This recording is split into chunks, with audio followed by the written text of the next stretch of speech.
ஸ்ரீ சிவசங்கரா தேவனே, ஸ்ரீ சிவசங்கரா தேவனே. Shankaram Sivashankaram. Question from Govindan sir. கீதையில் கண்ணன் என்னை சரணடை என்கிறான். ராமாயணத்தில் ராமபிரான் உன்னை கொடு என்கிறான். தந்தது உன் தன்னை, கொண்டது என் தன்னை, சங்கரா ஆர்கொலோ சதுரர் என்கிறது மாணிக்க வாசகரின் திருவாசகம். ஆன்மீகத்தில் இந்த 3 நிலைப்பாடுகளும் ஒன்றுதானா அல்லது வெவ்வேறா? இந்த டோட்டல் கன்செப்ட் இஸ் சரண்டர், அவ்வளோதான். திரௌபதி துஷாதனா அவருடைய புடவையை உருவுற போது அவள் தன்னை காப்பாற்றிக்கணும், இப்படி பிடிச்சி அப்படி பிடிச்சி எல்லாம் பண்ணான். ஒன்றுமே நடக்கலை. இன்னும் முடியலன்ற போது 2 கையும் தூக்கிட்டு ஆபத் பாந்தவோ அநாத ரட்சகான்னு கிருஷ்ணனை கூப்பிட்ட உடனே அவன் அங்கே எங்கேயோ தாயம் விளையாடிட்டு இருந்தான். அப்படின்னா இங்கே புடவை வந்துடுச்சு. அதனால் இந்த டோட்டல் சரண்டர்னுவாங்க. ஒன்று கண்டிஷன்டு சரண்டர், இன்னொன்று கண்டிஷ்னல் சரண்டர். கண்டிஷ்னல் சரண்டர் என்ன? நீ எனக்கு இது பண்ணால் நான் உனக்கு தோப்பு கண்ணம் போடுறேன், உனக்கு புளி சாதம் படைக்கிறேன், இல்லை பஞ்சாபதம் படைக்கிறேன், அபிஷேகம் பண்ணி இதெல்லாம் சொல்கிறது. கண்டிஷன்டு நான் நன்றே வரினும் தீதையே விலகினும், நல்லதோ கெட்டதோ நான் அறிவது ஒன்றேயும் இல்லை. நல்லது கெட்டது எதை பற்றியும் எனக்கு ஒன்றும் கவலம் இல்லை. எனக்கு உள்ளதெல்லாம் உனதென்று அழித்து விட்டேன், உனக்கே பரம். என்கிட்ட என்ன இருக்கோ உடல் பொருளாவியெல்லாம் உன்னுடையது தான். இன்னும் நடுக்கடலில் வீழ்கினும் என்னை கரையேற்றுதல் திருவுளமே. நான் கடலில் விழுந்தால் கூட நீ தான் என்னை காப்பாற்றணும், அது உன்னுடைய அதை பொறுத்த விஷயம் அப்படிங்கிறது தான் சரண்டர்ன்றது. அதாவது இந்த பக்தியில் எத்தனையோ விதங்கள் இருக்கின்றன. நட்பு சார்ந்த இருக்குது, முதலாளி தொழிலாளிங்கிற மாதிரி ஒரு பாவனையில் ஒரு பக்தி இருக்குது. விதவிதமான பக்திகள் இருக்கின்றன. அண்டு யாருக்கு எது சூட் ஆகுதுன்றது அவங்களுடைய மென்டல் மெச்சூரிட்டி, அவங்களுடைய ஃபிசிக்கல் ஏஜ், இதெல்லாம் பொறுத்த விஷயம். இப்போ கிருஷ்ணர் இருந்தார். ராஜஸ்தான் ராணியாக இருந்த மீராக்கு ஏற்கனவே கல்யாணம் ஆயிருந்தது, அவளுடைய ஹஸ்பண்ட் ராணா. ஆனால் கண்ணன் அவளுடைய காதலன். தோ she was married to a crown king, she was loving Krishna. வேற ஆண்டாள் கணவனாகவே வச்சுட்டு இருந்தா. மானிடருக்கென்று பேச்சுப்படின் வாழகில்லேன்னு கண்டாய் அம்மா நாய் அப்படிங்கிற மாதிரி she was visualising him as கணவன். குசேலர் இருந்தார், அவர் ஃப்ரெண்டாக வச்சுருந்தார். விண்ணூரும் மண்ணூரும் சிரித்தாலும் உதவா ஒரு தோழனுங்கிற மாதிரி ஒரு பாவனை, அதாவது ஃப்ரெண்டு கடவுளுங்கிற ஒரு பாவனையில் இருக்கும். ஸோ ஒவ்வொருத்தருக்கும் அவங்களுடைய ஐக்கியூ, அவங்களுடைய பூர்வ ஜென்மத்தினுடைய வாசனாதிகளை வைத்துக்கொண்டு இந்த பிறவியில் கடவுள்கிட்ட ஏதோ ஒரு பந்தம், ஒரு உறவு வர்றதுக்கான வாய்ப்புகள், அது அவங்கவுங்களுடைய மனோபம். அதனால் அவரவர் இறையவர், குறைவிலர் இறையவர். யார் எந்த சாமியை எப்படி கும்பிட்டாலும் அதில் எந்த குறையும் இல்லை. அவரவர் இறையவர், குறைவிலர் இறையவர். அவரவர் விதி வழி அடைய நின்றன. இதுக்கு முன்பிறவிகளில் ஏதோ ஒரு டெஸ்டினி இருக்கும் இல்லையா, அந்த போக்கில் போய் அடைவார்கள். அவரவர் தத்தமது அறிவகை சென்று அடைய நின்றன. ஒவ்வொருத்தருக்கும் ஒரு மென்டல் லெவல் இருக்குது, அதுக்கு ஏற்ற மாதிரி அவர்கள் அதே டெஸ்டினேஷனை போய் அடைவாங்க. அப்படிங்கிறது தான் ஆன்மீகம். ஸோ இட் இஸ் யாரும் உனக்கு கற்றுக் கொடுக்க முடியாது, உனக்கா தோணும். உனக்கு எந்த மாதிரி ஒரு பாவனை இருக்கோ அந்த பாவனையில் நீ கடவுளை தோழலாம். அதில் எந்த ரைட்டும் இல்லை, எந்த ராங்கும் இல்லை. ரைட்டும் இல்லை, ராங்கும் இல்லை. It's your own mental frame, உன்னுடைய மெச்சூரிட்டி லெவல், அவ்வளோதான்.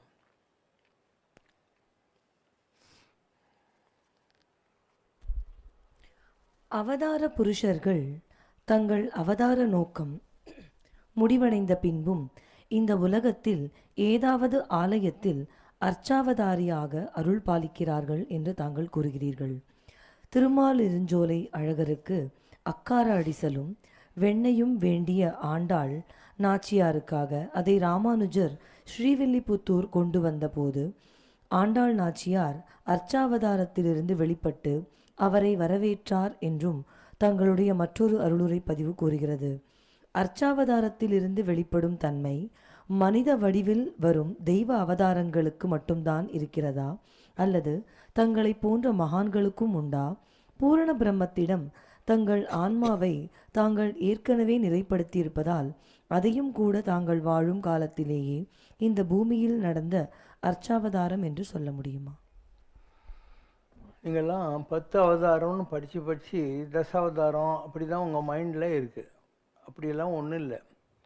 ஒரு தாயுடைய கர்ப்பத்தில் அந்த எம்ப்ரியோ சிசு 10 மாதம் எப்படி வளருதோ அதை வைத்து கொண்டு தான் அவங்க 10 அவதாரம்னு சொன்னாங்க. ஒரு நாட் ஸோ இன்டெலிஜென்ட் ஒரு ப்ரிமிட்டிவ் சொசைட்டியில் இருந்தவங்களுக்கு புரியறதுக்காக அவங்க இந்த அவதாரங்களை சொன்னாங்க. மச்ச, கூர்ம, வராக, நரசிம்ம, இந்த மாதிரி தாயோட கர்ப்பத்தில் ஒரு ஒரு 4வது 5வது மாதத்தில் ஒரு குட்டி பாப்பா ஒரு இப்படி உட்காந்துருக்கிற மாதிரி வரும். ஸோ அங்கேருந்து ஆரம்பிக்குது வாமன அவதாரம், இப்படி வரிசையாக போயிட்டே இருக்கு. அதனால் அவதாரங்கள் 10 என்று நீங்கள் நினைப்பதே தவறு. அவதாரம்னா என்ன? a divine energy descending down from the skies to the earthன்னு அர்த்தம். விண்ணிலிருந்து மண்ணுக்கு வருகிற ஒரு தெய்வீக இறை ஆற்றல், அது அவதாரம். அவதாரம் என்றால் இறங்கி வருதல், டிசெண்டிங் டவுன் அப்படின்னு அர்த்தம். அதனால் you cannot confine it to the numbers. நம்முடைய புராணங்கள்லேயே கூட 10 அவதாரம், 21 அவதாரம், இந்த மாதிரி விதவிதமான அவதாரங்களை எல்லாம் சொல்கிறார்கள். அப்படி பார்த்தா எவ்வளோ பெரிய நிலையை தொட்ட மகான்கள் இருக்காங்க. வியேசநாதர் இருக்கார். அவங்க உங்கள் நாட்டில் பிறக்காததுனால அவர் அவதாரம் இல்லாமல் போயிடுவாரா? ஒரு மகாவீரர் இருக்கார், அவதாரம் இல்லாமல் போயிடுவார். புத்தர் உங்கள் ஊரில் பிறந்தார், அதனால் அவர் நீங்கள் கல்கி புத்தான்னு சொல்லி அவரையும் சேர்த்துக்கிட்டீங்க, அவ்வளோதான். அதனால் அவதாரம் என்பது a divine energy possessing a human body and trying to help a contemporary society, அவ்வளோதான். இது உங்கள் 2வது இது.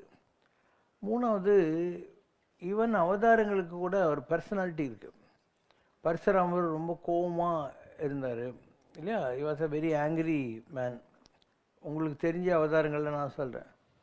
ராமர் இருக்கார், அவர் அவுட் அண்ட் அவுட் ஹியூமன். தன்னுடைய தெய்வீக ஆற்றலை எப்பயுமே வெளிக்காட்டாமல் மானுடம் வென்றதம்மான், தெய்வம் மானுஷ ரூபேனங்கிற மாதிரி ஒரு மனிதனாகவே இந்த உலகத்தில் வாழ்ந்து காட்டிய ஒரு அவதாரம் அந்த ஆள். கிருஷ்ணர் அப்படி இல்லை. பிறந்து லாஸ்ட் வரைக்கும் went on asserting that I am a divine energy. அதனால் சின்ன குழந்தையாக இருக்கிற போதே பூதனியை பால் குடிச்சு கொலை பண்ணிடுறாரு, கம்சனை நெஞ்சில் குத்தி கொலை பண்ணிடுறாரு, சாணூர மல்லர்கிட்ட பாக்ஸிங் பண்ணி கொலை பண்ணிடுறாரு. இந்த மாதிரி is divine understanding all through his life, throughout. இப்போது கிருஷ்ணரும் பலராமனும் யசோதையுடைய எதுகுலத்திலிருந்து கம்சனுடைய நாட்டுக்கு வராங்க. வர்றபோது அவங்க அந்த வண்ணாவான் இல்லையா, அவன் நிறைய ட்ரெஸ் எடுத்துன்னு போயின்னு இருக்கான். இவங்க கேட்குறாங்க, எங்களுக்கு அந்த ட்ரெஸ் எல்லாம் கொஞ்சம் கொடுறான்ட்டு. அவன் சொல்கிறான், இல்லை இதெல்லாம் கம்சன் ராஜகுமாரர்கள் போடுறது, நீங்கள் எங்கள் ஆடு மேய்க்கிறதுக்கு வந்தவங்க தானே அப்படின்னு. இப்போ பலராமனை பார்க்குறாரு, அவர் ஊங்குறாரு. இவர் ஒரு குத்து விடுறாரு, அவன் அண்ணன் போய் எங்கேயோ ஊந்துடுறான். இப்போ கிருஷ்ணர் என்ன பண்ணுறாரு, அங்கே இருக்கிற எல்லாருக்கும் ஒரு ட்ரெஸ் எடுத்து கொடுக்குறாரு. The fun of that was, யாராருக்கு என்ன ட்ரெஸ்ஸு ரேண்டமாக கொடுத்தாரோ எல்லாருக்கும் அப்படியே ஃபிட் ஆயிடுச்சு. இது கிருஷ்ணர்கிட்டேருந்து வருகிற போது அந்த பிரபாவம் நடக்கிறது. இல்லைன்னா எப்படி சூட் ஆகும், எல்லாருக்கும் எப்படி சூட் ஆகும், ஒருத்தர் கொடுத்தது ஒருத்தருங்கிற மாதிரி. இதே உலகத்தில் நீங்கள் இன்றைக்கி பார்க்குறீங்க இல்லையா, அதில் எவ்வளோ குருமார்கள் இருக்காங்க. நிறைய குருமார்களுக்கு அவங்ககிட்ட ஒன்றும் சரக்கு இருக்காது. நீங்கள் அவங்களுக்காக குளோரிஃபிகேஷன் ப்ராசஸ் எல்லாம் பண்ணணும். அவர் அப்படியே தெரியுமா, இப்படியே தெரியுமா அப்படின்னு நீ அவனுக்கு சப்பை கட்டின்னு உட்காந்துரும். இந்த மாதிரியும் இருக்குது. ஒரு டெய்லர் இருந்தான் தாய்லாண்டில், அவன் பேர் கம்பாச்சு. அவங்ககிட்ட ஒருத்தன் போய் எனக்கு ட்ரெஸ்ஸு தைச்சி கொடுன்னான். அவன் தைச்சி கொடுத்தான். அந்த இடத்துல டைட்டாக இருக்குது அப்படின்னா. அப்போ கம்பாச்சு சொன்னான், இப்படி கை வச்சுக்கோ அப்படின்னா. முதுகுக்கிட்ட ரொம்ப பிடிக்குதுன்னா, இப்படி குஞ்சின்னு போ அப்படின்னா. அவன் சொன்னதுக்காக கை இப்படி வச்சுன்னு இப்படி முதுகு குஞ்சின்னு இப்படி போயினே இருந்தான். எதில் வரவன் கேட்டானா, கம்பாச்சி டெய்லர்கிட்ட தான் நீ ட்ரெஸ்ஸு தைச்ச அப்படின்னு. உனக்கு எப்படி தெரியும்னா, உன்ன மாதிரி கூன் முதுகுக்காரனுக்கு இப்படி நல்லா தைக்கிறதுக்கு அவனை விட்டா நம்ம நாட்டில் ஆளே இல்லை. அதனால நீ இந்த 2ஆம் நம்பர் சாமியாருங்க இந்த மாதிரி ஆளுங்கிட்ட போய் மாட்டிக்கணும்னு வச்சுக்கோ, அவங்கள நீ தான் குளிஃபை பண்ணிகிட்டே இருக்கணும். ஏன்னா அவங்ககிட்ட ஒன்றும் சரக்கெல்லாம் இருக்காது. அதனால் it's a question of a right choice for you to guide you. உனக்கு அந்த ரைட் சாய்ஸ் கிடைக்கலன்னா பேசாமல் உனக்குள்ளேயும் அதே கடவுள் தான் இருக்கார். You follow your own instinct. உனக்குள்ளே இருக்கக்கூடிய அந்த என்ன சொல்கிறது தெய்வீக நிலை எல்லாருக்கிட்டையும் இருக்குது, யார்கிட்ட கடவுள் இல்லை. அதை நீ ஃபாலோ பண்ணால் போகிறோம். Unless you are 100% convinced about your guide, no need to follow anyone. இல்லையா? அப்படிலாம் ஃபாலோ பண்ணணும்னு எந்த சாஸ்திரத்தையும் சொல்லவே இல்லை. You follow your own instinct. Maybe it will take little more time, but nothing wrong about it. At least you will be 100% confident that you are not wasting time in going to your wrong person. You have been punished to think rationally என்று தாங்கள் அடிக்கடி கூறுகிறீர்கள். உங்களுக்கு அறிவு இருக்கிறது, அதனால் அகங்காரம் வருகிறது. ஈகோவினால் அடுத்த அடிக்கு உங்களால் போக முடியல என்று ஒரு இடத்திலும் சொல்லும் தாங்கள், மற்றும் ஒரு இடத்தில் ஆண்டவன் உன்னிடத்தில் அறிவு வடிவமாக இருக்கிறான், அதனால் ஆண்டவனை டிஸ்டர்ப் பண்ணாதே என்று கூறுகிறீர்கள். ஆண்டவனே அறிவு வடிவமாக இருக்கும் ஒரு மனிதனிடத்தில் ஈகோ எவ்வாறு வர முடியும் என்பதை விளக்குமாறு. அறிவில் பல வகைகள் இருக்குது. ஒன்று, நீங்கள்லாம் புக்கு படிச்சுவிட்டு வச்சுட்டு இருக்கிறது, பஜகோவிந்தம் பஜகோவிந்தம் கோவிந்தம் பஜ மூலமத்தே நஹி நஷி ரட்சத்தி டுக்குருங்காரனே ஆதிசங்கரன். இந்த கிராமரு, தொல்காப்பியம், அகஸ்தியம் அதை படிச்சுவிட்டு இதை படிச்சுவிட்டு ஒரு vanity exhibition of my knowledge அப்படிங்கிற மாதிரி போனால் அது ஒரு வகையான யூஸ்லெஸ் தின்சல். இன்னொன்று வாலறிவுன்றது, கற்றதனால் ஆய பயன் என்கொள் வாலறிவன் அற்றால் தொழார் என்ன. அப்போ அந்த வாலறிவுங்கிறது என்ன? தி ஆம்னிபொட்டன்ட், ஆம்னிசியன்ட், ஆம்னிப்ரெசன்ட், அந்த ஹைட்டுக்கு போன ஒரு டிவைன் எனர்ஜி. அப்போ ஒரு ஹியூமன் லெவலில் நீ திங்க் பண்ணுற இல்லையா, அது டு சம் எக்ஸ்டென்ட் உனக்கு ஹெல்ப்ஃபுல்லாக இருக்கும். அறிவு அற்றம் காக்கும் கருவி, செருவருக்கும் சென்றழிக்கால் ஆகாது அரண். எதிரிகளால் கூட உங்கள்கிட்ட அறிவு உங்கள்கிட்ட பிடிங்க முடியாது, எதிரிகளால் முடியாது. செருவருக்கு சென்று அழிக்கலாகாத அரண், அற்றம் காக்கும் கருவி. ஒரு இக்கட்டான சூழ்நிலையில் அது ஒன்று காப்பாற்றும். இன்னொரு இடத்துல சொல்கிறாரு, கற்றதனால் ஆய பயனென்கொள் வாலறிவன் நற்றால் துணை. அப்போ நீ படித்ததெல்லாம் வேஸ்ட்டு, கடவுளை அறிகிற அறிவு உங்கள்கிட்ட இருக்கணும் அப்படிங்கிறது அடுத்த ஒரு டெரிவேஷன். எப்பொருள் யார் யார் வாய் கேட்பினும் அப்பொருள் மெய்ப்பொருள் காண்பது அறிவுங்கிறது ஒரு இது. யார் சொல்கிறாங்கன்னு பார்க்காத, சொல்கிறது ஏதாவது உருப்படுறதுக்கு வழி இருக்கான்னு பாரு. எப்பொருள் எத்தன்மை தாயினும் அப்பொருள் மெய்ப்பொருள் காண்பது அறிவு. அதில் நல்லது செலக்ட் பண்ண பார்த்துக்கோங்கிற மாதிரி. ஒவ்வொன்றுத்துக்கும் காரணம் இருக்கும். அறிவு எப்படி பயன்படுத்தணும் இல்லைன்றதுக்கு பல வகையான டெஃபினிஷன் திருவள்ளுவர் மாத்திரமே கொடுத்துருக்காரு. அதனால் உங்கள்கிட்ட இருக்கிற அறிவு என்பது லிமிட்டேஷனுக்குள்ளே உட்பட்டது. அந்த அறிவை வைத்துக்கொண்டு நீ வாலறிவை பெற வேண்டும். So when in A human container you get possessed with a divine knowledge, then you cannot go wrong. நீ ஒரு கிருஷ்ணர் மாதிரி மாறிட்டியானாக்கா ஹியூமன் பாடியில், அவரும் ஹியூமன் பாடி தானே, அப்போது நீ ராங்காக போக மாட்டேன். இல்லைன்னா உன்னுடைய ஒரு என்ன சொல்கிறது சபலங்கள், உனக்குன்னு சில தேவைகள் இந்த உலகத்தில் இருக்கும், அதை வச்சுக்கிட்டு நீ அதுக்கேற்ற மாதிரி வளைக்க பார்ப்பேன். ரொம்ப சிம்பிள் இது. உனக்கு ஏதோ ஒரு டெசிஷன் எடுக்கணும், திருவுள சீட்டு போடுறதுன்னு உண்டு. சீட்டு எழுதிட்டு அதில் இது வேணும் வேணான்னு சொல்லிட்டு கடவுள்கிட்ட போடுவேன்.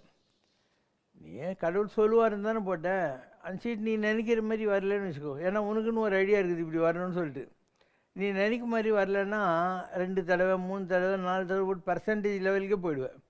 அதனால் மனிதர்களுடைய எண்ணங்கள் இந்த மாதிரி has been punished to think ரேஷ்னலின்னுவாங்க. இது ஒரு பனிஷ்மெண்ட். இந்த ரேஷ்னல் மைண்டு தான் ஒன்று தூக்கியும் வைக்க போதும், ஒன்று கீழே குப்புற தள்ள போகிறதும் அதுதான். அதனால் நிஜமாக கடவுள்கிட்ட சரண்டர் பண்ணியிருந்தா, ஒரு உதாரணத்துக்கு தான் சொன்னேன், நீ சீட்டுக்குழிக்கு போகிறேன்னா ஒரு தடவை தான், நல்லதோ கெட்டதோ அதை நீ அப்படியே ஃபாலோ பண்ண வேண்டியிருக்கும். துரியோதனை இருந்தான், அவன் சூது விளையாடணும். அவன் சொன்னான், எனக்கு சூதெல்லாம் இன்ட்ரெஸ்ட் இல்லை, எனக்கு பதில் எங்கள் மாமா சகுனி விளையாடுவாருன்ட்டான். நீ யாரை தர்மபுத்திரன் சொல்லிருந்துக்கிறீ, அவன் என்ன சொல்லியிருக்கணும், நேர்மையான ஆளாக இருந்தால் சரி சரி எனக்கு பதில் எங்கள் மாமா கண்ணா விளையாடுவார்னு சொல்லியிருக்கணும். அது விட்டு அவன் மனசுக்குள்ளே நினச்சிக்கிறானா, இந்த நேரத்துக்கு கிருஷ்ணர் இங்கே வரக்கூடாது, வந்தார்னா நம்ம கொஞ்சம் ஷேமாக இருக்கும் அப்படின்னு சொல்லிட்டு கிருஷ்ணரை வர வேணான்னு சொன்னாங்க. ஸோ மனுஷனுடைய மனசு எப்படிலாம் பாசாங்கு பண்ணுறதுக்கு இதெல்லாம் கூட உதாரணங்கள் புராணங்கள்லேயும் இருக்குது. இந்த மாதிரியான விஷயங்கள் எல்லாம் பல விஷயங்கள் அப்படி தான். நீ புராணத்தில் எந்த ஒரு விஷயத்தை பார்த்தாலும், இப்போ வாலி இருக்கான், அவன் அவனுடைய ஓன் பிரதருடைய ஒய்ஃப் இல்லையா தாரை அப்படின்னு சொல்லிட்டு அவளை தூக்கின்னு போய் வச்சுன்னு இருந்தான். இப்போது சுக்ரீவன் கேட்குறான், என்னுடைய மனைவியை மீட்டு கொடு அப்படின்னு. ராமர் சரின்றாரு. போகிறாரு, 2 மூஞ்சும் ஒரே குரங்கு மூஞ்சா, அதனால் அவங்களுக்கு சொல்கிறாரு, நீ வந்து ஒரே மாதிரி இருக்கிறதுனால எனக்கு புரிய மாட்டேன்னுது அப்படின்னு சொல்லிட்டு இவனுக்கு ஏதோ ஒரு அடையாளம் மாற்றி கொடுக்குறாரு. 7 மரங்களுக்கு பின்னால் இருந்து வாலியை வதம் பண்ணிடுறாரு. அப்போ வாலி வந்து அந்த மரணத்தில் இருக்கிற போது ராமர்கிட்ட ஆர்கியூ பண்ணுறான். ஏன் நீ பெரிய ராஜகுமாரன்னு சொல்லிக்கிற, உனக்கு மூளை இல்லையா? நாங்கள்லாம் குரங்குங்க, நாங்கள் இப்படி தான் அடிச்சுக்குவோம், எங்களுக்கு பொண்டாட்டி பிள்ளை. ஒரு குரங்குக்கு போய் பொண்டாட்டி பிள்ளை கல்யாணம் நோட்டீஸ் அடிக்கிறது நிச்சயதார்த்தம் இதெல்லாம் இருக்கா? குரங்கு அவ்வளோதான். விலங்குகளுக்கெல்லாம் இந்த மாதிரி பொசஸ்ட் ரிலேஷன்ஷிப் கிடையாது. நாங்கள் குரங்குங்க அப்படி தான் இருப்போம். இல்லை நீ தான் பெரிய மனுஷனாட்டம் பஞ்சாயத்து பண்ணுறதுக்கு வந்துட்டு. சரி, உனக்கு ராவணனை அழிக்கிறதுக்காக தான் இதெல்லாம் செய்கிறேன்னா, ராவணனை ஏதோ வண்டுன்னு நினச்சி என் கையிலேயே பிடிச்ச ஆள் நான். எங்கிட்ட சொல்லியிருந்தா ஒரு நிமிஷத்தில் ராவணனை உங்கள்கிட்ட கொடுத்துருப்பேன். அவனை அழிக்கிறதுக்காக இவனுக்கு ஹெல்ப் வேணும்னு சொல்லி என்ன நீ ஒம்புக்கு எடுத்துட்டியா அனாவசியமா? எனக்கும் உனக்கு ஏதாவது சண்டைக்குதான்னு சொல்லி கேட்க ஆரம்பிக்கிறான். இவர் என்னென்னமோ லாஜிக்கல் ஆர்கியூமெண்ட்லாம் சொல்கிறார். அவன் சொல்கிறான், நீ பண்ண தப்பு தான் ஏன் அப்படின்றார். அப்போது ராமருக்கு என்ன பண்ணுறதுன்னு தெரில. இவர் பயங்கர ஆர்குமெண்ட்லாம் சொல்கிறார். அண்டி வருவோருக்கு அருளியன் ஆயின் அறம் என்னாம் ஆண்மை என்னாமுங்கிறார். என்ன ஒருத்தன் நம்பி வந்துட்டான்னா அவனுக்கு ஹெல்ப் பண்ண முடியலன்னா பின்ன அறம் தர்மமெல்லாம் என்ன இருக்குது இந்த உலகத்தில்? அப்போ அவன் சொன்னது. அப்போ கிருஷ்ணருக்கு வேறு வழி தெரியாமல் ராமருக்கு, சரி நான் எப்படி உன்னை மறைஞ்சிருந்து இந்த பிறவியில் கொண்டுட்டணும், அந்த மாதிரி அடுத்த பிறவியில் நீ என்னை கொண்டு, அப்போ கணக்கு சரியாயிடும். For every action that is an equal and opposite reaction, for every credit that is a corresponding டெபிட்னு இவனுக்கு வாக்கு கொடுத்துட்டார். அவன் ஜரா என்ற வேடனாக கிருஷ்ணாவதார காலத்தில் பிறந்திருக்கான். கிருஷ்ணர் இருக்கார் இல்லையா, அவர் இப்படி காலை வச்சுன்னு உட்காந்துன்னு இருக்கார். அந்த ஜரா தான் வாலியாக இருந்தவன். அவர் கால் வந்து மான் மாதிரி தெரியுதா, அதனால் அவன் தூரத்துலேருந்து மான் நினச்சி அம்பு விட்டுறான். விஷ்ணு பாதம், அதனால் பாதத்தில் அம்பு தைத்து கிருஷ்ணர் உயிரை விட்டுறார். அப்போது ராமாயண காலத்தில் நடந்த விஷயத்துக்கு கிருஷ்ணாவதார காலத்தில் அவர் ஈக்குவேட் பண்ணிட்டாரு அப்படிங்கிற கூட நம்முடைய புராணங்களில் இருக்கின்றன. அதனால் நமக்கு பல விஷயங்கள் ஒரு மேலோட்டமாக பார்க்கிற போது புரியாமல் இருக்கலாம். ஆனால் எந்த ஒரு கடவுளுடைய நியாய தர்மங்களும் என்றைக்கும் மீறப்படுவதில்லை. அவங்களே கூட தப்பாக இருந்தால் அவங்க ஒத்துக்கிறாங்க. ஒரு சிபி சக்கரவர்த்தி வாக்கு கொடுத்துட்டான் அந்த இதுக்கு, புறாக்கு. அப்போ ஃபவுண்ட் ஆஃப் ஃப்ளஷ் கதை ஷைலக்கெல்லாம் வருது இல்லை, கிங் வெர்ச்சன்ட் ஆஃப் வெனிஸ் அந்த மாதிரி. அப்போ அவன் வந்து என் சதையை எடுத்துக்கோ அப்படிங்கிற மாதிரி ஒத்துக்கிறானா இல்லையா? அந்த குலத்தில் வந்தவர் ராமர், அதனால் தர்மமே மாற மாட்டார். கிருஷ்ணர் இருக்கார் இல்லையா, அவர் வேறு, அவர் எது குலத்தில் வந்தவர், இவர் சத்திரிய குலத்தில் வந்தவர். அதனால் அவர் வந்து தர்மங்களெல்லாம் மீறுவார். ஒவ்வொரு நேரமும் அவர் மீறினே தான் இருப்பார் தர்மங்களெல்லாம். ஆனால் அவருக்கு கொடுத்த போர்ட்ஃபோலியோ மேனேஜ்மெண்ட் என்ன, உலகத்தில் பாப்புலேஷன் ஜாஸ்தி ஆகிப்போச்சு, அழிச்சிட்டு வாடான்னு அனுப்பிச்சாங்க. ஸோ எப்படியும் அழிக்கிறதுன்னு ஆகிப்போச்சு. It started enjoying. அழகிலா விளையாட்டுன்றது என்னென்னா, whatever portfolio wanted to handle அதை ஜாலியாக பண்ணார் அவர். ஒவ்வொருத்தனையும் ஒரு மாதிரி கொள்வார். பூதனையை பால் குடிச்சு கொள்வார், சாணூர் மஸ்தர்கள்கிட்ட பாக்ஸிங் பண்ணி கொள்வார், கம்சன் நெஞ்சு மேலே குத்தியாக அவனை கொலை பண்ணுவார், ஜராசந்தனை போக்கு காட்டி கொள்வார். இந்த என்ன திருட்டுப்பாயிலே சினிமாவில் சசி கணேசன் டைரக்ஷனில் வரும். அந்த மாதிரி இவர் ஓடிக்கினே இருப்பார், அவன் ஓடிக்கினே இருப்பான். கடைசியில் அவன் பேட் எடுத்து எல்லா வில்லனையும் அடிப்பான் இல்லையா, அந்த மாதிரி தன்னை தொத்தின்னு வர விட்டுட்டு குகையில் விட்டுட்டு கொண்டு போடுவார். சூரிய அஸ்தமனத்துக்குள்ளே கொல்லணுன்னு தான் அவன் ஒழிஞ்சின்னு இருக்கான் போய். அப்போ அவனை வெளியே அறிகிறதுக்காக சூரியனை மறைக்கிறாரு இல்லையா. எப்படியெல்லாம் பண்ணுறாங்க இவங்கெல்லாம். அதனால் சில பேருக்கு சில நியாயங்கள் சரியாக படுது. இப்போ ஒரு அபிராமி பட்டர் இருந்தார். அவர் அபிராமி நினச்சி அப்படியே பங்கி அடிச்சு மாரி உட்காந்து இருக்கார். அப்போ அந்த நாட்டினுடைய ராஜா வரான். என்ன என்னை பார்த்தா மரியாதை கொடுக்க மாட்டான் இவன்ட்டு. இல்லை, அவர் கடவுளோட அப்படியே மெர்ஜாக இருப்பாருங்க அப்படின்ட்டு பார்க்குறேன். இன்றைக்கி அவன் என்னான்ட்டு, இன்றைக்கி என்ன அப்படிங்கிறான். பௌர்ணமின்றான். ஏன்னா அவன் அம்பாளை பார்த்துட்டு இருக்கானா, அதனால் அம்பாள் பௌர்ணமி மாதிரி அவனுக்கு தெரியறான். ஆனால் இன்றைக்கி அமாவாசை. ஸோ என்ன பண்ணுறது? அதனால் எல்லோரும் சொல்கிறாங்க, ஏன் இந்த மாதிரி சொல்லிட்டியே, இன்றைக்கி அமாவாசைடா, நீ பௌர்ணமின்னு சொல்லி தொலைச்சிட்டேன்னு. நானும் சொன்னேன், எனக்கு கூட இந்த அம்பாள் தான் சொன்னான், அவன் பார்த்துக்குவா அப்படின்னு சொல்லிட்டு. இப்போ எல்லோரும் வெயிட் பண்ணிக்கிட்டு இருக்கிறாங்க. அப்போ அம்பாள் என்ன பண்ணுறா, தன்னுடைய தாடங்கம்னுவாங்க இல்லையா, அதை எடுத்து ஆகாசத்தில் வீசுகிறா. அது சந்திரனை மாதிரி தெரியுது. அப்போது எல்லோரும் பௌர்ணமி இன்றைக்கி வந்துடுச்சின்னு சொல்கிறாங்க. அபிராமி பட்டருடைய இது தப்பிச்சிடுது. அதே மாதிரி கிருஷ்ணர் இருந்தார். சகாதேவன் என்ன பண்ணிட்டான், துரியோதனாதிகள் போய் இந்த குருஷேத்திர யுத்தம் என்றைக்கு நாங்கள் ஆரம்பித்தா களப்பலி கொடுத்து நாங்கள் கெலிப்போன்னு சகாதேவன் ஜோசியத்தில் பெரிய ஜித்துக்கில் அதனால் அவன் வச்சு கொடுத்துட்டு வெளியே வந்து பீத்திக்கிறான். அமாவாசை அன்னைக்கு நான் முகூர்த்தம் வச்சு கொடுத்துருக்கேன், அவங்க எரிக்கிறதுக்காக. எதிரி கூட எங்கிட்ட வந்து ஜோசியம் கேட்குற அளவுக்கு நான் இருக்கேன் பாருன்ட்டு. இவங்கெல்லாம் தலையில் அடிச்சுக்கிறாங்க, இந்த மாதிரி சேம் சைடு கோல் போடுற பாவின்ட்டு. கிருஷ்ணர்கிட்ட சொல்கிறாங்க, ஒன்றும் கவலைப்படாதுன்னு. அவர் என்றைக்கு அமாவாசைன்றாரு, நாளைக்குன்றாங்க. இவர் பஞ்சபாத்திரம் தர்பை கட்டெல்லாம் எடுத்துன்னு இரண்ய நதி கரையில் போய் உட்காந்துட்டு தவசம் பண்ண ஆரம்பிக்கிறாரு. இவரை பார்த்துட்டு எல்லாரும் வந்து உட்காந்துக்கிட்டு தர்ப்பணம் பண்ண ஆரம்பிக்கிறாங்க. அப்போ சூரியனும் சந்திரனும் மேலே இருந்து கீழே வந்து, கிருஷ்ணா உனக்கு தெரியாத சாஸ்திரமா, நாளைக்கு தானே அமாவாசை, இன்றைக்கே நீ இது பண்ணுறியே, தப்பு இல்லையான்றாங்க. அவர் கேட்குறாரு, அமாவாசைன்னா என்ன? சூரியனும் சந்திரனும் ஒன்றா வர்றது, நீங்கள் வந்துட்டீங்கல்ல, இன்றைக்கி தான் அமாவாசை அப்படின்னாராம். இல்லையா? இது ஒரு கதை, அது ஒரு கதை. ஸோ சில நேரங்களில் இயற்கை இப்படி மாற்ற முடிகிறது அப்படிங்கிறதுக்கு உதாரணங்களாக இதெல்லாம் சொல்லுவாங்க. இதை வச்சு ஒரு 25 வருஷத்துக்கு முன்னாடியே சம்ரஷ்ணாவில் ஒரு பாட்டு, அமாவாசையும் பௌர்ணமியானது அன்றொரு நாள் இரவில், அந்த அபிராமி பட்டர் வார்த்தை வென்றது அன்னையவள் தயவில். அமாவாசையே அறியா வண்ணம் ஆனந்த பெருவெளியில், இங்கு ஒவ்வொரு நாளும் பௌர்ணமியாகுது சங்கரன் கண்ணொளியில், சிவசங்கரன் கண்ணொளியில். தமாஷாகவே சிரித்து விளையாடி தரிசனம் பெறும் வகையில், சிவசங்கரம் இங்கே வலம் வருகின்றது சம்ரக்ஷணா வடிவில், நம் சம்ரக்ஷணா வடிவில். எத்தனை பிறவிகள் எடுத்தாலும் நீ எனக்கு கிடைக்க வேண்டும், உன் எளிமையும் பெருமையும் இனிய தேன் தமிழில் எழுதி படிக்க வேண்டும். நீ எனக்கு கிடைக்க வேண்டும், உன்னை நான் எழுதி படிக்க வேண்டும். இதெல்லாம் சம்ரஷ்ணாவில் அந்த காலத்து. இப்போ இவ்வளோ சீரியஸாக இதெல்லாம் டிஸ்கஸ் பண்ணி இவ்வளோ சீரியஸாக பாட்டெல்லாம் சம்ரஷ்ணாவில் இருக்குது. இதையே நான் வந்து அதாவது நீ சீரியஸாக இருக்க தேவையில்லை லைஃப்லன்ற மாதிரி. You have to live every minute லாஃபிங் அண்ட் காசிப்பிங். எதுக்கு சீரியஸாக இருக்கிற இல்லையா? இப்போது பழைய காலத்து PS வீரப்பா, நம்பியார் இவங்கெல்லாம் வில்லனுங்க தான். அவங்கெல்லாம் மாதேவி இணங்கி விட அப்படின்வாங்க. இந்த காலத்து வில்லன் பிரகாஷ்ராஜ் செல்லமே அப்படின்வான். அதனால் it's for you to choose any methodology of acting, எதை பண்ணணுங்கிற மாதிரி. இயேசுவையோ புத்தனையோ அல்லது வெங்கடாச்சலபதியையோ யார் மீது உனக்கு நம்பிக்கை இருக்கிறதோ அந்த ஒரு சாமியை திடமாக பிடித்துக்கொள். நீ நம்புவது உண்மை என்றால் அந்த சுவாமிக்கு சிவசங்கர் பாபாவை தெரியும் இல்லையா? அப்போது அவர் என் வழியாக உனக்கு நல்லது செய்து விடுவார்.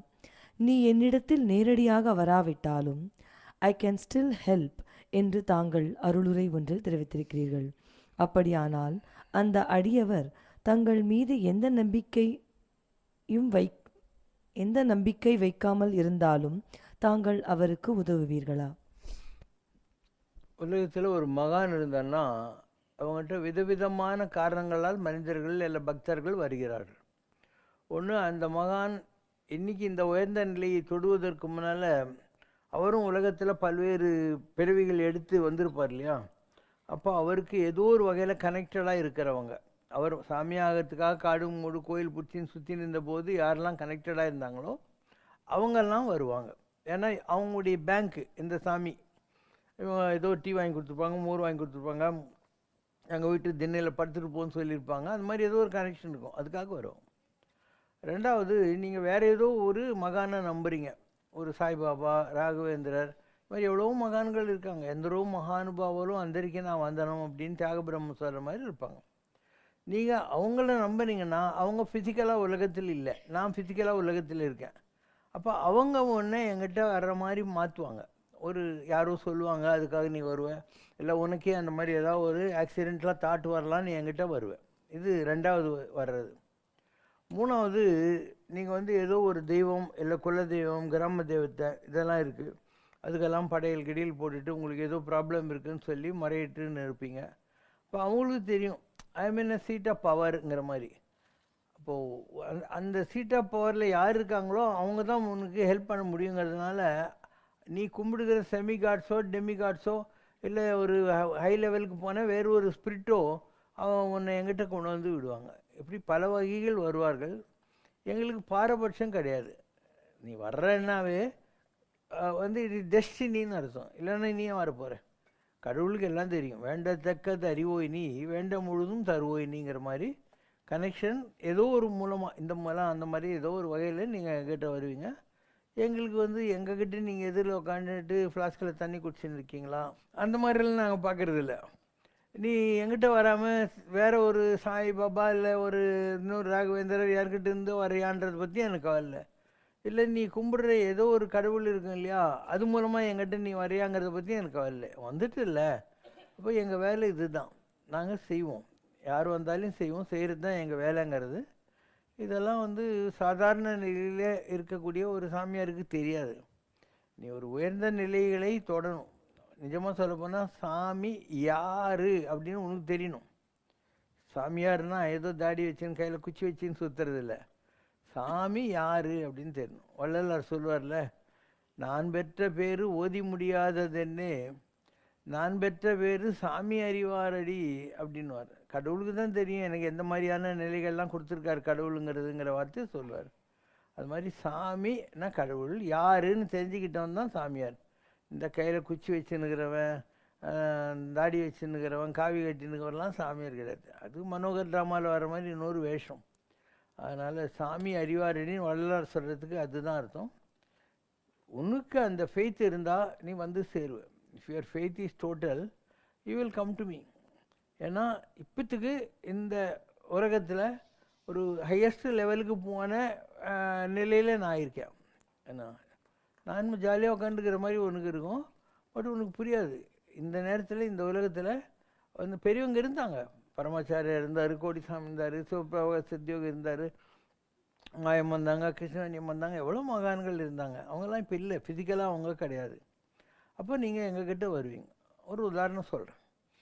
ஞானானந்தகிரி சாமி ரொம்ப பெரிய மகான் இல்லையா, அவருக்கு அந்த திருக்கோயிலூரில் யாரோ பாத பூஜை பண்ணுறாங்க. பண்ணிவிட்டு அங்கே பூஜை பண்ணுற நேரத்தில் யாரோ அருள்வாக்கு மாதிரி சொல்கிறாங்க, இங்கேருந்து நேராக நீ போய் திருவண்ணாமலை விசிறி சாமியாரை பாரு, அவர் கையால் திருநூறு வாங்கிக்கோ அப்படின்னு சொல்லி உத்தரவாகுது. அதனால் அவங்களுக்கு ராமசரத்குமார் சாமி தெரியாது, அங்கே உத்தரவாகுது. அவங்க அந்த பாதுகாப்பு பூஜை பண்ண போது வருது. இங்கே வராங்க, அவங்க வருவாங்கன்னு இவருக்கு தெரியாமையாக இருக்கும் அவ்வளோ பெரிய மகானுக்கு. அதனால் அவங்க வர்றாங்க, இவர் கையில் விபூதி இல்லை, இவர் விபூதி கொடுக்கணும். அதனால் ஜோபிக்குள்ளே கை விட்டு இப்படி பண்ணி கொஞ்சம் மெட்டீரியலைஸ் பண்ணுறாரு விபூதியை. அந்த மாதிரி மெட்டீரியலைஸ் பண்ணுறதுங்கிறது ஒரு ரேர் எவெண்ட்டு. ஸோ இந்த சித்துக்கள் என்பவை தெய்வ நிர்ணயமித்தவரை நாம் வந்து யாரையும் இம்ப்ரெஸ் பண்ணுறதுக்கெல்லாம் பண்ணக்கூடாது. இப்படி ஆன்மீகத்தில் மகான்களை உங்களால் புரிஞ்சிக்க முடியாது, எதுக்காக அக்செப்ட் பண்ணுறாங்க, எதுக்கு ரிஜெக்ட் பண்ணுறாங்க, அந்த மாதிரி. ஸோ இப்போ என்ன சொல்லிட்டு இருந்தேன், ஞானானந்தகிரி சாமி. ஸோ ரொம்ப பெரிய நெல்லையில் இருந்தவர் ஞானானந்த சாமி. அவர் இவர்கிட்ட அனுப்புகிறாரு, இவர்கிட்ட இல்லை அந்த நேரத்தில். அப்படி கொஞ்சம் மெட்டலைஸ் பண்ணி this beggar gives, but now at 4 o'clock the temple of Arunachala my father will open, should go there, take that vibhuti and use it. This beggar's vibhuti is not powerful அப்படின்னார். அப்போ அவங்க சொல்லியிருக்காங்க ஒரு மகான், அதனால் இவர் கொடுக்குறாரு. ஆனால் அதே நேரத்தில் அண்ணாமலையார்கிட்ட போய் நீ விபூதி வாங்கிக்கணும்னு சொல்லி அவங்கள கைட் பண்ணுறாரு. இப்படி ஆன்மீகத்தில் கூட வந்து பெரிய நிலைகள் இருக்கின்றன. அண்டு எந்த ஒரு உயர்நிலையை தொட்ட மகானும் அவன் வார்த்தைகளை நீ கவனிச்சேன்னா தெரியும். இயேசுநாதர் இருக்காருன்னா, my words and my father's words are one the சேம்னுவர். என்னுடைய வார்த்தைகளும் பரமண்டலத்தில் இருக்கிற என்னுடைய தந்தையுடைய வார்த்தைகளும் ஒன்று தான் அப்படின்னு சொல்லுவார். அவர் சொல்லுவார், ரெண்டும் ஒன்று தான், நான் வேறு எனாது இருக்கும், நீ வேறு எனாது இருக்கும், பவதீதம்ன்ற மாதிரி. இதை அருணகிரி மாதிரி மகான்களும் சொல்கிறாங்க, நான் வேறு இல்லை நீ வேறு இல்லைன்ற மாதிரிலாம் சொல்கிறாங்க. But internally they know they are only instruments and the tools in the hands of the supreme energy. அதாவது மிகப்பெரிய ஒரு அருளாற்றல் இருக்குது, அது ஒரு உருவம் கிடையாது. பேராயிரம் பரவி வானோரும் ஏத்தும் பெம்மான், ஏதவன் பேர் ஏதவன் ஊர், யார் உற்றார் யார் அயலார் மாதிரி நமக்கு மீறி ஏதோ ஒரு சக்தி இருக்குது அப்படின்னு. அதனால் விசிறி சாமியார்கிட்ட போய் யாராவது சாமி உங்களை வந்து பாட்டு போனோம், எங்களுக்கு இது நல்லதாச்சு அப்படின்வாங்க. உடனே this beggar knows nothing, all my father Arunachala does அப்படின்வார். இந்த பிச்சைக்காரனுக்கு ஒன்றுமே தெரியாது, ஏன்னா அருணாச்சலேஸ்வரர் தான் பண்ணுறாரு அப்படின்வார். எனதுரை தனதுரையாக ஞானசம்பந்தமூர்த்தி சொல்வார். பைபிள் இப்போ தான் நான் சொன்னேன் இந்த மாதிரி வந்ததுன்னு சொல்லிட்டு. சிரிடி பாபா கிட்ட போய் சொல்லுவாங்க, அப்படி சமத்கார் கருதியா அப்படின்வாங்க, நீங்கள் பெரிய அற்புதத்தை பண்ணிட்டீங்கன்னு. சிரிடி பாபா அல்லா மாலை அப்படின்னாரு. எனக்கு என்ன தெரியும், அல்லாக்கு தான் எல்லாம் தெரியணுவார். இது நீ ஒரு உயர்ந்த நிலையை அடைகிற போது உனக்கு புரியக்கூடிய நிலை இது. நான் உதாரணம் கூட சொல்லியிருக்கேன். நான் ஒரு தடவை கேதார்நாத்துக்கு போயிட்டுருக்கேன், பத்ரிநாத்துக்கு போயிட்டுருக்கேன் பஸ்ஸில். அப்போ எனக்கு பக்கத்தில் ஒரு பெங்காலி ஒய்ஃபு ஹஸ்பண்ட் 2 பேர் இருந்தாங்க. நான் அந்த காலத்தில் ஷர்ட்டு போட மாட்டேன், செருப்பு போட மாட்டேன், ஷேவ் பண்ண மாட்டேன். ரொம்ப ஒரு பிளாக் கலர் ஐயப்பசாமி பேக் ஒன்று வச்சுருப்பேன். அதில் ஒரு காவி வேஷ்டி, ஒரு துண்டு, ஒரு கோபால் பால் பூட்டி இருக்கும். இவ்வளோ தான் நம்ம பிலாங்கிங்க. அவன் நான் ரொம்ப பிச்சைக்காரனாட்டம் இருக்கேன்ட்டு 5 ரூபா கொடுத்தான். சுவாமிஜி அப்புறக்களோ அப்படின்னா. நான் சொன்னேன், இல்லை எனக்கு பணம்லாம் வேண்டியதில்லை அப்படின்னு. அவனுக்கு ஒரு மாதிரி ஆகிப்போச்சு. நீங்கள் கேதார் உண்டியில் போட்டுருங்க அப்படின்னா. நான் அதை தனியாகவே அந்த டவலில் முடிச்சு கட்டினேன். நேராக போய் கேதார் உண்டியில் அதை போட்டேன். அவன் அட்ரஸ் எல்லாம் கொடுத்துருந்தான். பிபி சாட்டர்ஜி 24 பர்கானாஸ் வெஸ்ட் பெங்காலில் கொடுத்துருந்தான். நம்ம அட்ரஸ்க்கு வந்த உடனே அவன் லெட்டர் எழுதுகிறான். சுவாமிஜி எவ்வளோ பெரிய அதிசயம், என் ஒய்ஃபு வந்து அந்த குதிரை கங்கையில் தள்ளிடுச்சு. எனக்கு நீச்சல் தெரியாது, வேறு யாரும் அந்த ஃப்ளோ ஆஃப் கங்கையில் குதிக்க மாட்டேன்றாங்க. அப்போ நீங்கள் கங்கையில் குச்சி என் ஒய்ஃபை காப்பாற்றினீங்க அப்படின்னு எழுதுகிறான். நானாக குச்சேன், அதுதான் சொல்கிறது. நான் ஏதோ ஒரு ஆட்டுவித்தால் யார் ஒருவர் ஆடாதாரே அப்படிங்கிற மாதிரி ஒரு பெரிய ஃபோர்ஸ் உலகத்தை எல்லாத்தையும் கண்காணிக்குது. அது எல்லாத்தையும் கரெக்டாக பண்ணும். திருமூலர் சொல்கிறார், கண்காணி இல்லை என்று கள்ளம் பல புரிவார், காணுங்கால் கண்காணி என்று ஒன்று இல்லாத இடமில்லை காணுங்கிறார். நம்மளை எப்பயுமே கடவுளுடைய 2 கண்கள் பார்த்துக்கிட்டே இருக்குது அப்படிங்கிற வார்த்தையை அவர் பயன்படுத்துவார். அதே பத்ரிநாத் பஸ் ஸ்டாண்டுக்கு போகிறதுக்கு முன்னால் என் கூட ஒரு Indo Tibet border security force ஐடிபிபின்னு வாங்க, அதனுடைய சீஃப் பட்டுன்னு பேர் வந்து காஷ்மீரி பிராவன். சுவாமிஜி நாங்கள் இங்கே தான் 4 கிலோமீட்டர் தள்ளி இருக்கோம், மான்வான்ற இடத்துக்கு வரீங்களான்னு அவன் ஜீப்பில் என்னையும் ஏற்றிக்கலாம். பத்ரிநாத் பஸ் ஸ்டாண்ட்லேருந்து போன ஏதோ சப்பாத்தி எல்லாம் கொடுத்தான். அதுக்கப்புறம் ஒரு கல் குகை, அங்கெல்லாம் அப்படி தான் இருப்பாங்க, ஏன்னா பனி கொட்டும் அதனால். ஸோ ஒரு கட்டில் அவன் படுத்துக்கினான், ஒரு கட்டில் நான் படுத்துக்கினேன். அப்போ அப்படியே பேசினே இருக்கான் படுத்துக்கிட்டே. நான் வந்து பட்டு, என் பேர் காஷ்மீரி பிராமின், நான் வந்து 30 வருஷமாக சரஸ்வதி உபாசனை பண்ணின்னு இருக்கேன், எனக்கு இது வரைக்கும் ஒன்றும் எக்ஸ்பீரியன்ஸே வரல அப்படின்னு சொல்லினே இருக்கான். நான் வந்து படுத்துருந்தாலும் எழுந்திரிச்சு உக்காந்துட்டு, நீ ஒரு முட்டாள் அப்படின்னு, நீ ஒரு முட்டாள், நீ அந்த 30 வருஷமாக சரஸ்வதி உபாசனை பண்ண புண்ணியத்தில் தான் இந்த இடத்துல இருக்க. ஏன்னா உலகத்திலேயே சரஸ்வதி கண்ணுக்கு தெரிகிற ஒரே இடம் அதுதான். வேதவியாசர் மகாபாரதம் டிக்டேட் பண்ணுற போது புஷ்ஷுன்னு சவுண்டு வந்துச்சுன்ட்டு உஷ்ணுட்டார், அது பூமிக்கு அடியில் போயிடுச்சு. ஆனால் உலகத்தில் ஈவன் திருவேணி சங்கரத்தில் கூட அது பூமிக்கு அடியில் தான் இருக்கும். அதனால் அந்த இடத்துல அவன் உட்காந்துருக்கான் இல்லையா, அப்போ அந்த உபாசனுடைய பலம் தான் அவன் அங்கே உட்காந்துருக்கான். அதனால தான் நீங்கள் உட்காந்துருக்க. நீ இந்த மந்திரம் சொல்கிற, அதில் இந்த சிலபலை மாத்திரம் மாற்றி சொல்லு அப்படின்னு சொல்கிறோம். எவ்வளோ பெரிய விஷயம் இல்லையா. அப்போ நமக்கு என்ன தெரியும், அந்த கருவி நீ நிஜமாக தேடுவது உண்மையெனில் உண்மையில் அது கிடைக்கும். இங்கே வந்து ராயப்பேட்டாவில் விஷால் சர்ஜிக்கல் அண்ட் எக்யூப்மெண்ட்ஸ்னு ஒரு கம்பெனி, இந்த மெடிக்கல் கம்பெனிகளாக, அதில் ஒரு ஆள் இருந்தார் பாட்டக்குன்ட்டு. அவருடைய ஒய்ஃபு அவங்க ஃபேமிலியில் எல்லாம் எங்கிட்ட அந்த காலத்தில் மண்ணடியிலலாம் வந்துக்கிட்டே இருந்தாங்க. அதெல்லாம் அப்புறம் முதல்ல நாங்கள் கைலாச யாத்திரை போகிற போது எல்லாரையும் மீட் பண்ணுவோம். அண்டர் செக்ரட்டரி சைனா ஆஃபீஸில் எல்லாரையும் முதல் நாள் மீட் பண்ணுவாங்க. முதல் நாள் மீட் பண்ணிட்டு நான் தங்குற இடத்துக்கு போயிட்டேன், அவங்க தங்குற இடத்துக்கு போயிட்டாங்க. மறுநாள் காத்தால் எங்களெல்லாம் ஐடிபிபி ஹாஸ்பிட்டலுக்கு கொண்டு போய் மெடிக்கல் செக்கப் ஃபிட்னஸ் எல்லாம் பார்ப்பாங்க. அப்போ அவங்கள பார்த்துட்டு நீங்கள் காத்தால் இத்தனை மணிக்கு பூஜை பண்ணீங்க, இதெல்லாம் தான் நீங்கள் பண்ண பூஜை, இந்தந்த மந்திரங்கள்லாம் அப்படின்னா. அவங்க சொன்னாங்க, இது எப்படி உங்களுக்கு இதெல்லாம் தெரியும், ஏன்னா அவங்க எங்கேயோ இருக்கிறாங்க, நான் எங்கேயோ இருக்கேன், இதெல்லாம் உங்களுக்கு எப்படி தெரியும் அப்படின்னு. இதுதான் ஆன்மீகம். ஆன்மீகம் என்பது கூட்டுவித்தால் யார் ஒருவர் கூடாதாரே, குழைவித்தால் யார் ஒருவர் குழையாதாரே, அந்த மாதிரி எல்லாத்தையும் ஆட்டு வைக்கிற ஒரு பரம்பொருள் இருக்குது. அதனுடைய போக்கில் நாம் கரெக்டாக இருந்தால் நமக்கும் பல அனுபவங்கள் கிடைக்கும், அவங்களுக்கும் நம்ம மூலமாக பல அனுபவங்கள் கிடைக்கும், அவங்களுக்கும் கிடைக்கும். இதெல்லாம் எதுக்காக, அவங்க நம்புகிறாங்க இல்லையா, அந்த தெய்வ பக்தியை வளர்த்து கொடுக்கறதுக்காக வரக்கூடிய விஷயங்கள் இதெல்லாம். இதில் நாம் பெருமைப்படுறதுக்கு ஒன்றும் இல்லை. அதனால தான் சிரிடி பாபா அல்லா மாலிக்னுவார், ராமசுரத்குமார் சாமி this beggar knows nothing, all my father does not. ஒரு நேரம் நான் பிராட்வேயில் இருந்தபோது வியட்நாம் வீடு சுந்தரன் ஒரு சினிமா டைரக்டர்லாம் எழுத்தாளர் இருந்தார் இல்லையா, அவர் ஒரு 5 புக்கு சிவசிவசங்கர, யாதுமாகி நின்றாய், பராசக்தி கயிற்றில் பாம்பு, இந்த மாதிரி ஒரு 5 புக்கு எழுதி அதை மியூசிக் அகாடமியில் வெளியிடணும் ஒரு விழா அப்படின்னு. அப்போ அவங்க கேட்குறாங்க, என்கிட்ட கேட்குறாங்க, இந்த மாதிரி நாங்கள் எழுதி அந்த புக்கை வெளியிடணும்னு நினைக்கிறோம் பாபா அப்படின்னாங்க. இந்த சரணம் அபயமேஷன் நம்மக்கிட்ட வரவங்க லைஃப்பில் என்னெல்லாம் நடக்குது இதெல்லாம். நான் ஒரு மாதிரி மூஞ்சி வச்சுன்னு சீக்கிரம் எழுதுங்க அப்படின்னு.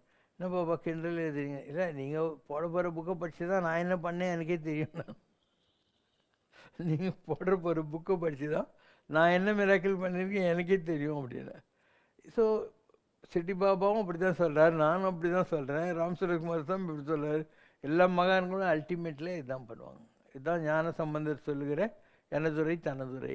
நான் சொல்கிறது கடவுள் சொல்கிற மாதிரி தான், ஆனால் அவன் தான் என் மூலமாக சொல்கிறான்னு அர்த்தம். நான் உரைக்கும் வார்த்தை, என் நாயகன் உரைக்கும் வார்த்தை வல்லார் சொல்கிறதும் அதுதான். My words and my father words are one the சேம்ன்றாங்க இல்லையா, அதுதான். அதனால் யார் ஒருத்தரும் கடவுளுடைய கையில் ஒரு கருவிதானே தவிர காரணம் காரியம் கற்றவை கற்பவை அனைத்தும் நற்கரிசை நாராயணன். Everything is done by lord. அதனால் நம்ம கையில் ஏதோ இருக்குது, நமக்கு ஏதோ கிடச்சிச்சின்னு நம்ம நினைக்க தேவையில்லை.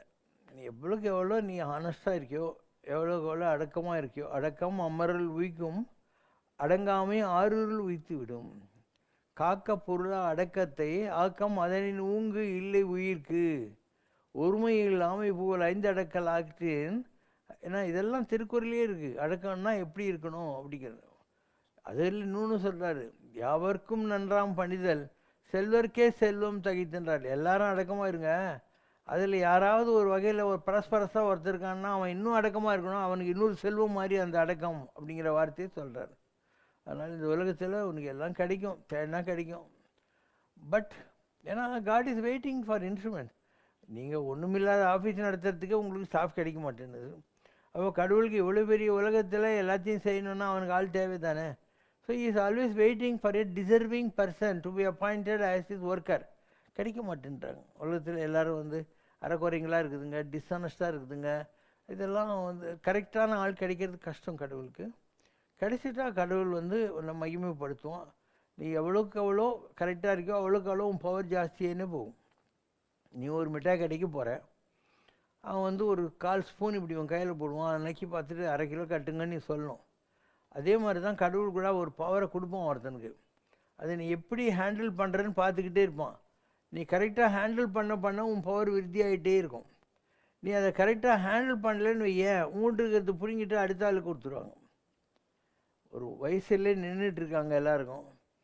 அந்த மாதிரி தான் இது கூட. கடவுள்கிட்ட நம்மளை மாதிரி 1000 பேர் இருப்பானுங்க, எத்தனை பிறவிகளாக தவம் செஞ்சு இருக்காங்க. அதில் நம்ம எந்த அளவுக்கு பெர்ஃபார்ம் பண்ணுறோன்னு ஒரு ஆஃபீஸ்லேயே உனக்கு பெர்ஃபார்மன்ஸ் அப்ரைசல்னு வச்சுருக்கானா இல்லையா. இப்போ உங்கள் மேனேஜராவது கொஞ்சம் காரண காரியம் காக்கா பிடிக்கிறவன்லாம் பார்ப்பான்.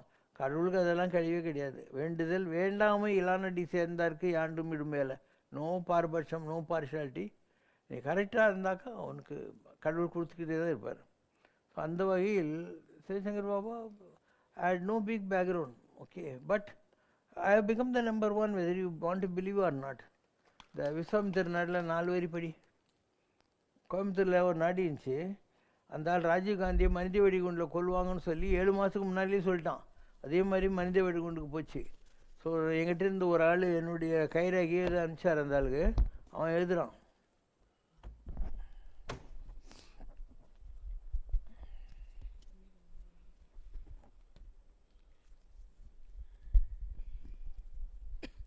திரிகால ஞானியான உனக்கு இப்பூவுலகில் உள்ள எந்த பதவியும் உன் தகுதிக்கு ஏற்றது அல்ல.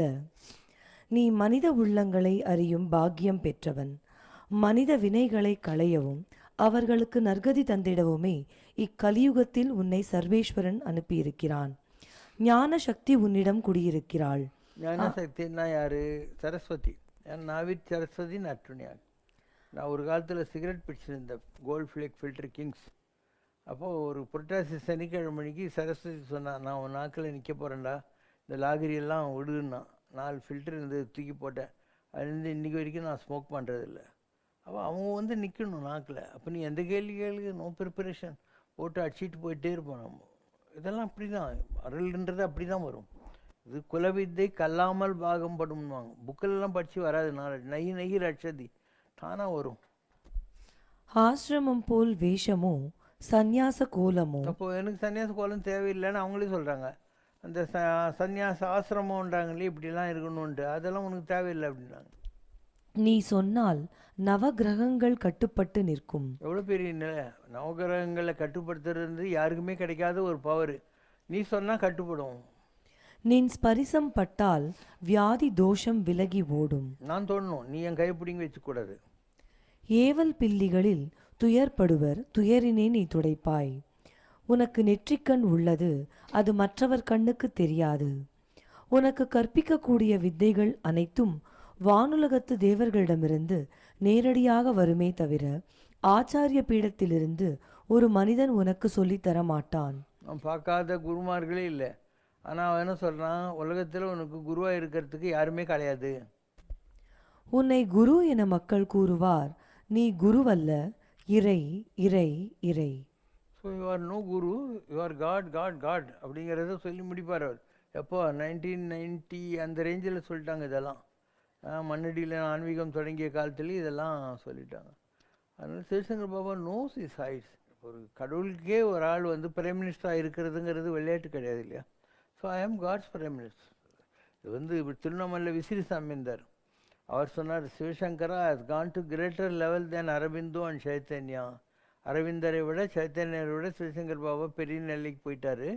Is God's prime minister. Is working for my father all the 24 hours and my father is highly pleased with ஹிம்னார்.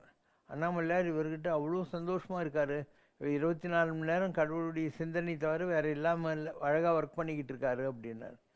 So எல்லாம் கோடிசாமி இருந்தார். அவர் சொன்னார், தாத்தா தான் கைலாசம், தாத்தா தான் வைகுண்டம் அப்படின்றார். இவர் தான் சிவன், இவர் தான் பெருமாள் அப்படிங்கிற வார்த்தையை சொன்னார். இப்படி உலகத்தில் நான் பார்த்த எல்லா மகான்களும் அப்படி தான் சொல்லியிருக்காங்க.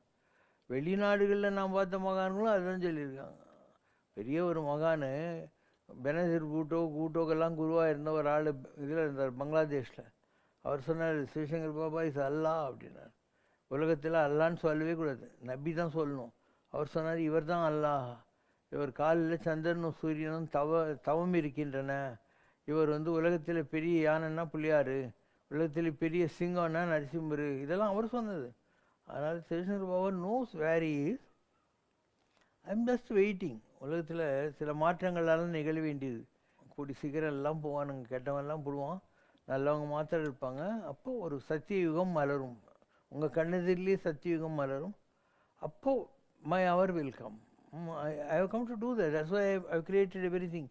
நான் ஏன் பண்ணி வச்சுருக்கேன்? நான் என்ன லூஸா? இவ்வளோ இடம், இவ்வளோ பேர் தங்கிறதுக்கு, இவ்வளோ கோயிலுங்க, இவ்வளோ அழகான இது, எல்லா இடத்துலையும் யாகம் பூஜை எல்லாம் ஏன் பண்ணி வச்சுருக்கேன்? என்னுடைய வேலையை நான் பண்ணிவிட்டு ரெடியாக உட்காந்துருக்கேன். It is for God to raise to His heights. I have done whatever I have been instructed to do. எனக்கு என்ன வேலை கொடுத்தாங்களோ எல்லாம் பண்ணிட்டு ஜாலியாக உட்காந்துருக்கேன். எனக்கு எந்த தேவையும் இல்லை. எல்லா வசதி இருக்குது, இன்ஃப்ராஸ்ட்ரக்சர் இருக்குது, இன்டெலிஜென்ஸ் இருக்குது, இன்வெஸ்ட்மெண்ட் இருக்குது. எதுவுமே எனக்கு பஞ்சமே கிடையாது. So it's for God to decide the time. Then I will play my role. மண்ணடியே எங்களது பிருந்தாவனம், கண்ணன் மலரடியே எங்களது கோகுலமாம். மண்ணடியே எங்களது பிருந்தாவனம், கண்ணன் மலரடியே எங்களது கோகுலமாம். பாடியாட வருபவர் கோப கோபியர், பணிந்து பதம் பெறுபவரோ தேவ ரிஷிகளாம். அடங்கிவிடும் மனங்கள் எல்லாம் ஆனிரைகளாம், ஆனந்தத்தால் துள்ளுபவர் கன்றினங்களாம். கண்ணனவன் திருவுருவம் விண்ணுயர்ந்ததாம், கடவுளவன் திருவருளால் மண் சிறந்ததாம். காற்றிசைக்கும் மோகனமோ புல்லாங்குழல், கண் சிமிட்டும் மின்னல் பலத நாட்டியமாம். சர்வமும் சிவசங்கரம், சத்தியம் சிவசங்கரம், சாஸ்வதம் சிவசங்கரம், சங்கரம் சிவசங்கரம். சிவசங்கர பாஹி மாம், शिवशङ्कर रक्ष माम्।